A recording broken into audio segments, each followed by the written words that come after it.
Hello, everyone, and welcome to the latest installment of Jewish National Fund USA's Conversations on Zionism. My name is Abigail Zeitlin, and I'm a proud Root Society and High Society member, and I'm on the JNF Future Los Angeles board, where I serve as the Fuel for Truth chair. Fuel for Truth is a 7-week course that we offer to our JNF Future family to learn about how to engage in uncomfortable conversations about Israel. We currently offer this program in person in LA, New York, and Miami, and offer an online course as well. Please visit fuelfortruth.org for more information on how to register. With so much disinformation in our world today, there's never been a more important time to set the record straight when it comes to Israel. Through JNF Future, we are engaging and educating our community of young philanthropists from the ages of 22 to 40 and equipping them with the tools needed to have informed conversations about Israel and Zionism.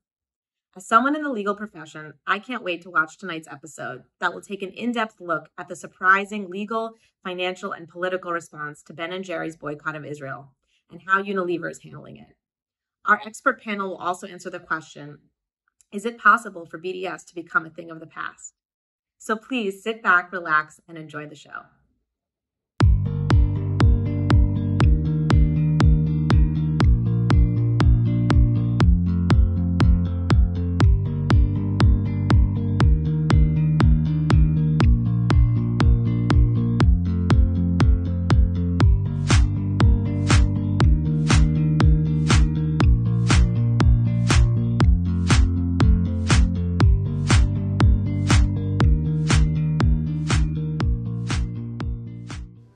Hello, and welcome to our series, Conversations on Zionism, Reclaiming the Narrative. I'm Russell Robinson, Chief Executive Officer of Jewish National Fund USA.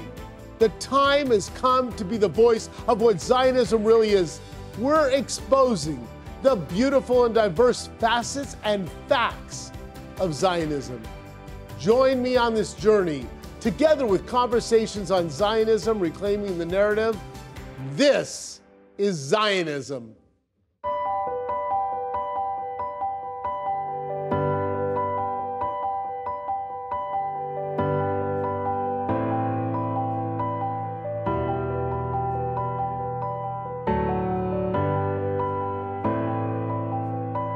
Hello everyone, my name is Arsen Ostrovsky and welcome to this special jnf-usa panel on Conversations on Zionism. Today we're talking about the flavor of the month, which is Ben & Jerry's ice cream. I'm sure by now everyone has heard about the Ben & Jerry's boycott of Israel in July last year. Ben & Jerry's, one of the world's largest, most prominent and most popular producer of ice cream, announced that they'll be pulling out of the territories in Judea and Samaria.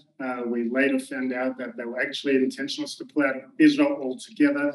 This decision really created enormous outrage both here in Israel, in America, and around the world. Their parent company, Unilever, is now under the spotlight. There's legal actions being taken. There's actions being taken within Congress as well. And we have three incredible speakers with us here today. We have from the UK, Natasha Hausdorff, who is a barrister and also the Legal Affairs Director for UK Al-Fayed Charitable Trust. From Israel, we have Anne Hertzberg, who is the Legal Affairs Advisor for NGO Monitor. And from the US, we have Rich Goldberg, who is a Senior Advisor at the Foundation for the Freedom of Democracies. Welcome, everyone. But before we sort of get into the real issues, I wanted to perhaps very quickly ask all of you, this action, this boycott, it seemed like it really touched a lot of nerves, a lot of raw nerves, certainly here in Israel. Overseas, calls for a reverse boycott of Benin. So I'd love if all of you just very briefly could perhaps maybe give a few words in terms of why do you think there was sort of that response and that outrage to this particular case, because boycotts are not new. This is not the first one. It certainly won't be the last one. Sure. I mean, I think the main issue with the Ben & Jerry's decision is that Ben & Jerry's is a very beloved brand of ice cream in Israel. Israelis love ice cream. Ben & Jerry's is very popular also in America. The founders of Ben & Jerry's are Jewish, actually appeared to be supporters of Israel. So I think it really hit home for people when they really felt betrayed by Ben & Jerry's for this decision. So I think that's really why it touched such a nerve. I think the other reason was that the decision came out shortly after the war in May of this year. So when Israelis were pummeled with thousands and thousands of rockets, and then Ben & Jerry's comes out with this decision, seemingly taking the side of Hamas. So these were really the reasons that people were just, couldn't believe it, that they had made that decision. Rich, maybe? Yeah, I agree largely. I think this is a very well-known brand. It's not like a no-name company announcing a boycott of Israel. This is something in the United States where everybody knows the Ben & Jerry's scoop shop. Kids like getting their Ben & Jerry's ice cream. Everybody knows the fun flavors. And ice cream is also something that brings people together. It's something about togetherness, of sitting around and having an ice cream cone or an ice cream bowl. And the idea that ice cream would be weaponized in this way for really a hateful purpose of putting pressure on the Israeli government is something that I think strikes a chord. One last thing I'll say is that I think on the American left, they've seen Ben & Jerry's as a leader in the social justice movement. And people said to themselves, this is great, I'm with you. I think this is wonderful. The things you're doing, I believe in. And suddenly that movement sort of went beyond the pale and started targeting Israel and moved into the realms of anti-Semitism. And I think for a lot of American Jews, they're looking saying, why are we being targeted now? I'd certainly agree with all of that, and also probably add that the importance of BDS is not just with respect to the economic impact, but its main significance is as a means of dehumanizing, demonizing Israel and Israelis. And of course, it's how the Nazis began their process of dehumanizing the Jewish population, leading to the enabling of genocide. There's an extremely good exhibition about this at Yad Vashem. And I think it's worth also referencing extensive research by the Amcha initiative that's shown an intimate connection between BDS and anti-Semitism at US universities. So building on all of the prominence of Ben & Jerry's and its actions in this respect, it's the underlying connection and the fact that really this is the best statistical predictor of anti-Jewish hostility measured by actions that directly target the Jewish state and Jewish Israelis. Do you think boycotts like this, do they target primarily the state of Israel, or do you believe more perhaps Jews in the diaspora? Well, I think in the first instance, of course, the impact is felt primarily in Israel. But it's the start of the movement that we've seen manifesting itself in the blacklist at the United Nations. And that inevitably has a much broader reach and is part of that dehumanizing process, which inevitably impacts the diaspora as a whole. Yeah, I mean, I think that's actually the real target is, college kids on campus. It's a means to try to make Israel into a wedge issue, particularly in the United States, where things are very politicized at the moment. And when you look at the NGOs, actually, that were behind this boycott, I mean, that's really a fundamental tenet of their organizations, to create Israel, to make Israel into a wedge issue in Jewish communities and in the broader communities in the United States in particular, because support for Israel is so strong in the United States in general. So that clearly is the main impact. Ben & Jerry's, there's tons of ice cream here. There's lots of alternatives. It's really not going to impact us all that much. I mean, it will hurt the company in Israel if when their contract isn't being renewed. It hurts the workers of that company for sure. But hopefully they would be able to find another alternative brand of ice cream. So again, really, it's the diaspora where these types of initiatives are directed. I would only add that there is a bit of virtual signaling going on from Ben & Jerry's, their board, and from Unilever. We saw, obviously, an increasingly mainstream fringe movement of a part of our body politic in Great Britain under Corbyn that has moved to the United States as well. And certainly after the Gaza conflict last year, we saw elements of that fringe political movement really target Israel. And this was sort of a request from that movement to people who are involved in Ben & Jerry's corporate and at Unilever corporate to say, if you're really with us, if you're with us in this movement, you will take this action against Israel now. Absolutely agree with that. And I'd perhaps only add that, of course, BDS here is targeted only at Israel, despite the massive real violations of human rights in other territories around the world. And if we look for a moment at the charge levied by BDS supporters of the charge of occupied territories, and even if we take that at face value, in terms of the movement that Rich has been describing, their reasoning starts to unravel when we consider that they simply do not target many major companies that operate in territories which are plainly occupied and where there have been, for the example, major transfers of population. And the Kohelet Policy Forum has documented this in numerous reports, including reports specifically looking at the fact that trade with such occupied territories is generally permitted and encouraged by other countries. So the call that Rich is talking about is, of course, not predicated on the reasons that are being proffered for it. With over 4,000 lawyers in 40 countries, the International Legal Forum is committed to standing up for Israel and combating anti-Semitism, hatred, and efforts to delegitimize the Jewish state in the international legal arena. Whether it is holding boycotters to account, supporting students on campus, or responding to attacks from groups like Amnesty, the ILF is relentless in making the case for Israel and defending the Jewish people. They can repeat a lie 1,000 times, but it will not make it true.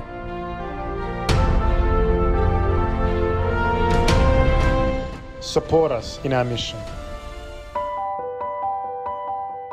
Rich, I wanted to move on to you and talk a little bit about the AntiBDS legislation that's really come into force really in a quite incredible way here in Ben & Jerry's. We know in the US we have over 30 states now that have anti-BDS legislation in one way, shape, form or another. There's also federal anti-boycott legislation. We've seen, I think it's 10 or 12 states already investigating. I think half a dozen have said that they will already pull money out, whether from pension funds or through other entities, to the tune of, I think, almost $1 billion. I wanted to ask you, because you worked as an advisor to the governor in Illinois, who at the time, I know you really spearheaded the anti-BDS legislation then, one of the first states in the US to do that. I want to ask if you can perhaps talk us through that a little bit about what was the impetus behind that initial bill, how you went about it, was there any pushback? Yeah, about a decade ago, we started seeing the increasing weaponization of the financial system in some countries and pension funds, especially in Scandinavia, targeting Israeli banks, Israeli companies, threatening financial transactions with major Israeli banks. And a lot of us sort of thinking, okay, well, the BDS movement on campuses is one thing, the BDS movement targeting brands is one thing. But if haters of Israel really were to get major banks and corporations overseas to cut off their financial ties with Israel, if they were to try to move to the EU for sanctions against Israeli banks, et cetera, try to use the Iran sanctions playbook, if you will, against Israel, this would constitute a potential economic threat in the future to the state of Israel. And so we said, okay, what tools do we have? And the states in the past have taken action when there's a clear interest of the people of that state of how they're going to use their taxpayer dollars and the pension investment dollars of that state. They did it for South Africa against apartheid. We did it in the Save Darfur movement. And we did it against Iran to try to stop companies from investing in Iran's energy sector. We built on that precedent to say, let's try to say that a state should not invest their pension dollars in any company that is engaged in a willful boycott of Israel, any sort of attempt to inflict economic harm on Israel, an Israeli company, or a company that is operating in Israel for political purposes, which is the BDS movement. And so Illinois passed the first of those. It's spread across the nation. Over 30 states now have these kind of laws. We've seen them come into full force in many states, not just red states, blue states like New Jersey, states that don't even have laws, taking a look at what they can do just from a fiduciary duty to their investors and to the pensioners. In the state of New York, which doesn't even have a law, they've divested their pension system, saying, look, if you're going to try to inflict harm, Unilever, on the state of Israel, you're impacting our other investments in the state. You're impacting our investments in Israeli bonds. This is bad for our investments. So we're going to pull our investment out of Unilever. And so I think this is taking a stand, bipartisan. This bill in Illinois passed unanimously, and saying we will not allow companies to engage in what is in effect corporate anti-Semitism. We will take a stand. Natasha, I wanted to ask you, perhaps this anti-BDS legislation has dramatic effect not only on companies within the United States, perhaps that seek to boycott Israel, but also outside the United States. And we're seeing certainly perhaps in Europe and elsewhere, where perhaps banks and other financial institutions are closing accounts of groups. Are they doing this, do you think, because they are legitimately fearful of repercussions of this kind of legislation, of being prevented from operating in 30 plus states within the United States? Well, it's hugely significant, not just in terms of the bar that it sets, but of course also on the impact that it will have for any of those companies seeking to do business in the United States. So certainly the impact of those crucial anti-BDS pieces of legislation, both at state and federal level, is significant. In terms of the UK, there are additional factors certainly at play with respect to the Unilever case.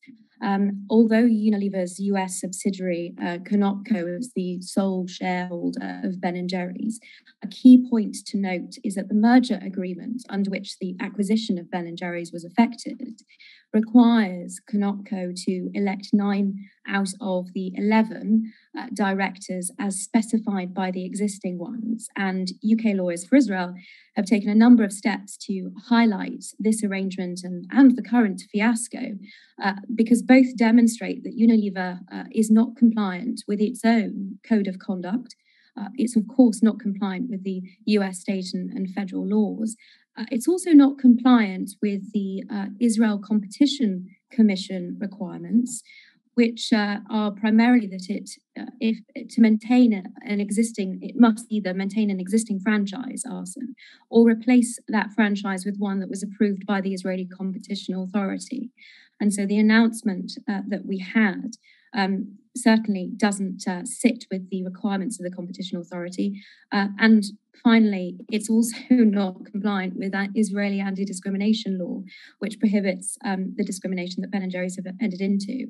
And all of those factors, not to mention, of course, the misreading and misapplication of international law, which it has quoted in the statement that it issued on the 19th of July, last year, in fact, it all plays into the sorts of arguments that we see circulating, those that UK Lawyers for Israel has raised, not just with Unilever, but also with the London Stock Exchange, and also with respect to Unilever's credit rating, because clearly this development has thrown up serious concerns, ones that investors themselves may not strictly be in a position to take forward, but clearly the regulators have a responsibility to investigate.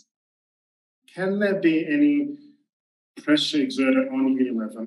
Well, it looks like already there have been, I believe, 3 senators that wrote a letter in recent weeks to the Securities and Exchange Commission, noting that Unilever may have made material misrepresentations on its disclosures. So there may be a breach of U.S. securities law. And also recently, one of the largest shareholders, I believe a gentleman named Terry Smith, who I believe is a UK citizen, operates a fund that holds considerable shares in Unilever, recently also spoke out against the company really not prioritizing the needs of the company, of the shareholders, to make the company successful, because we have seen quite a significant stock drop in the company in the past several months. And they've been taking up political causes that appear to be harming the company's bottom line.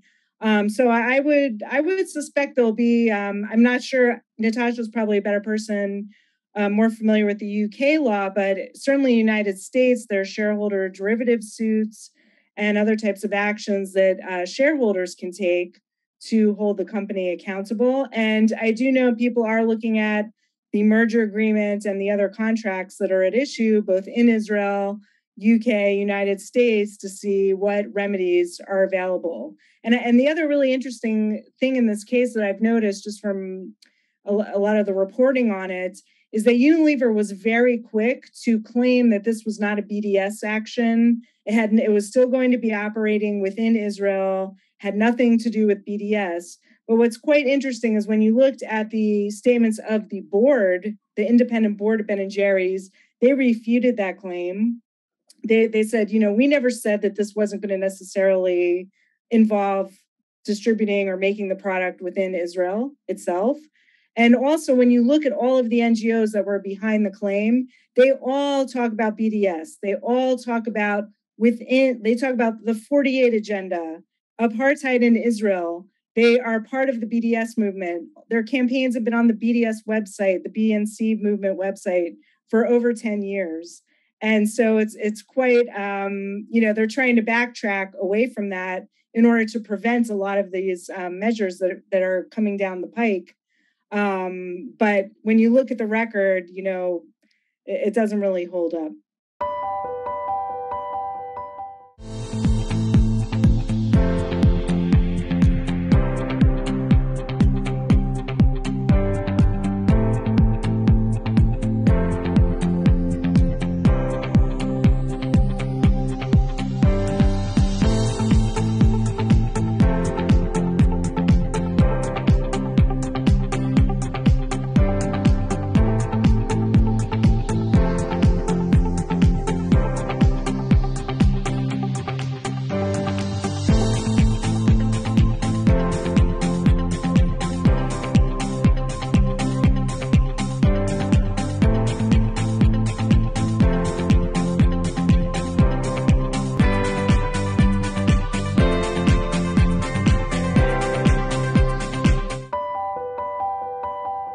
Rich, I wanted to ask you, you're in DC, and one of the things that's been striking, I think, from my perspective here, is the responses that we've seen from members of Congress, senators, really speaking out against this boycott. We've seen, I think, as Annie said, the letter to the Securities and Exchange Commission, which was a bipartisan letter. We've seen attorney generals speaking out against this. We've seen leaders from, I think, both sides of the aisle talking about implications and actions that can be taken. I was wondering if you can perhaps, maybe shed some light in terms of why sort of this really unusually perhaps strong political interest, and perhaps what other steps we could expect maybe in that regard moving forward.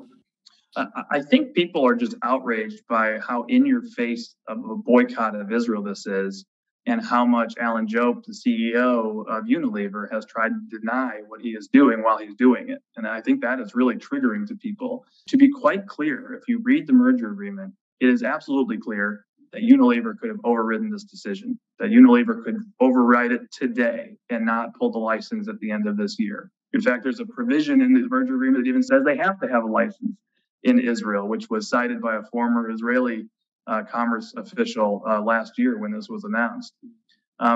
Secondarily, they like to say this is a West Bank boycott or this is a settlement boycott. It's not. And all of the people listening to this should understand that. This is a straight out Israel boycott. At the end of this year, they will pull their license for distribution in the state of Israel, full stop. And so I think the misstatements, the deliberate attempt to confuse people, change the subject, deny what they're doing while they do it is really, really upsetting people from all walks of life and all representatives of government. What's next on the agenda? What other steps, additional steps, perhaps that haven't been taken yet, may we expect to see in the future? Or what would you like to see happen? Well, I'll just jump in and say I think there's a lot of avenues still to expect. Obviously, there are franchisees who we've seen publicly write to the company saying you are hurting our business and our brand. They obviously have legal options available. We have not seen sort of the next steps out of Avi Zinger, who is the president of Ben & Jerry's Israel. You would expect he has obviously been harmed or will be harmed at the end of the year and has various legal recourses. We also have not seen all the state regulators step up and investigate Unilever yet. Remember, we have the Securities and Exchange Commission for regulating at the federal level. Most states have securities laws as well that mirror federal securities laws and regulators to investigate false claims and manipulation of the market, which is what appears Unilever has been perpetrating. So I think there are a lot more shoes to drop here, a lot more pressure on Unilever. And as you mentioned, there are major investors right now who are circling saying, what is happening at this company? Why is Procter & Gamble doing so much better than us? We have the same inflationary pressures. We have the same cost pressures. Why is this company flailing in the wind? And it likely is because of things like this boycott of Israel. And I certainly don't think we've seen the last of developments on this issue. In addition to Richard's analysis on the merger agreement, I mean, Unilever can simply overrule the BDS decision of the Ben & Jerry's board on the basis that it contravenes the Unilever Code of Conduct, which they're required to comply with. And this specifies that all subsidiaries must comply with the laws where they operate. We've already discussed all of the variety of laws which this decision is likely to contravene. And significantly, although Unilever's American subsidiary owns all the stock of Ben & Jerry's, it has waived its rights, seemingly, or so it claims, to choose nearly all of Ben & Jerry's board members. That rather suggests that the majority of Ben & Jerry's directors, if they're self-selected and answerable to nobody, while of course Unilever retains the right to appoint the CEO of Ben & Jerry's, this entity is operating less like a subsidiary, more like a division of Unilever, and there are many possible avenues to pursue on that basis. Essentially, it's a highly unusual arrangement here with the potential to create massive risk and compliance problems, and we would say that's exactly what has been happening as a result of the decision. I think it's also crucial to look back a couple of years and recognise the U-turn that Airbnb conducted after its similar decision to boycott Jews, and as a result of a number of lawsuits that were brought, it entirely withdrew from that activity. So certainly there are further avenues to pursue, as I indicated, with respect to the corporate governance code, the premium listing that Unilever enjoys despite all of these difficulties, and all of the pressure that can be brought to bear both in the US, UK, and of course elsewhere in Europe. Can only support, I think, the ultimate goal, which is that Unilever recognises that this particular course in not correcting this decision by Ben & Jerry's was a mistake. I just want to add also that we also do need to take a look at the groups that were behind bringing this action, and people really need to start looking at the funders of those groups: Rockefeller Brothers, the Quakers, the AFSC, in Europe, European governments, the EU. And that's also another area where people need to pay attention and tell the funders of these organizations that are promoting BDS and anti-Israel discrimination, anti-Semitic actions targeting Israel, that they need to stop funding it. It's immoral, it's illegal in most cases, and that we should not stand for that.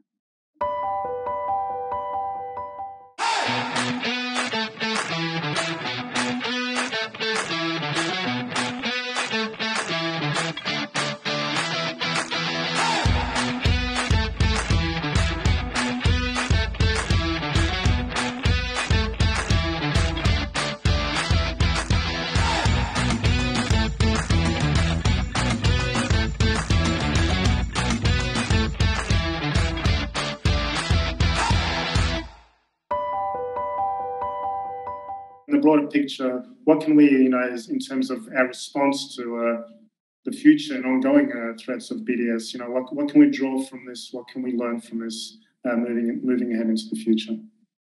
Well, I think we need to stay vigilant and fight every time there's a case like this that comes up, to show that it's going to be extremely costly.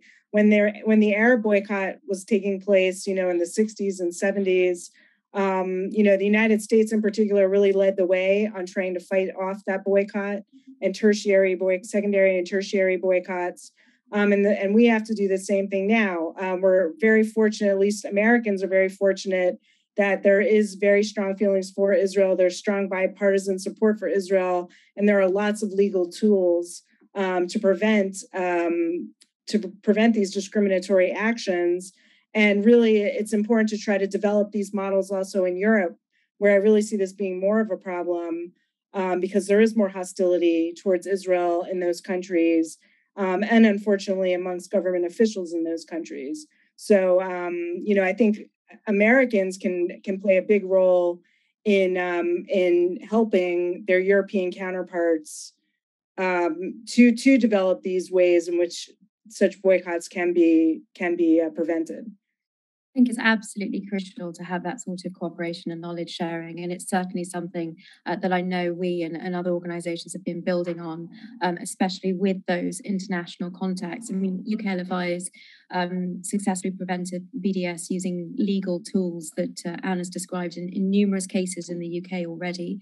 And a variety of legal tools have to be used because most countries don't have the comprehensive counter BDS laws that exist in the US. It's certainly developing across the board in multiple jurisdictions, but then so is our knowledge and our understanding, and I think also our ability to communicate the serious problems that arise from this sort of initiatives and the potentially serious implications for those that are looking to pursue it, not just politically and in the realm of the share price plummet, as it were, but also with respect to the legal consequences. Rich, you're going to get the last word. I'll say good news, bad news story. Good news is, indeed, the BDS movement is a fringe movement rooted in an anti-Semitic fringe ideology. And people at a gut level, in America at least, get it. They get it at all sort of walks of life, across the political spectrum. And that's why you've seen an outrage, not from Republicans, not from Democrats, but across the aisle, from red states and blue states and purple states and everybody in between. The bad news is, corporate America, corporate Europe, corporate UK doesn't seem to have gotten that message because a lot of this is now being weaponized in a different form. It's being tucked into things that have become very popular, like ESG and wokeism and social justice movements. And where this fringe movement is making inroads is tucking in their agenda into a broader agenda. And so if you're a company that's wading into ESG, that's wading into social justice, you need to really take a step back and look at the details, because otherwise this will be a cautionary tale. You will be the next Unilever. Last one. This has been a very heavy conversation about law, but we are talking about ice cream. Each one of you go. What's your favorite flavor? Coffee. As I was a kid, mint chocolate chip. They brought that into Israel now. Finally. Anything from Golda. Good answer, Natasha. Good answer. I'd like to really thank everyone. Thank our incredible, amazing speakers, Rich from America, Natasha in the UK, and from Israel. Thank you for your time. Thank you for what each of you are doing, and a lot of you doing together as well, which is incredible. And of course, to our to jnf-usa for hosting this panel and for this incredible series of discussions and conversations on Zionism. My name is Jared Ostrovsky. It's really been a pleasure and honor for me to moderate this incredible panel. So thank you once again to everyone.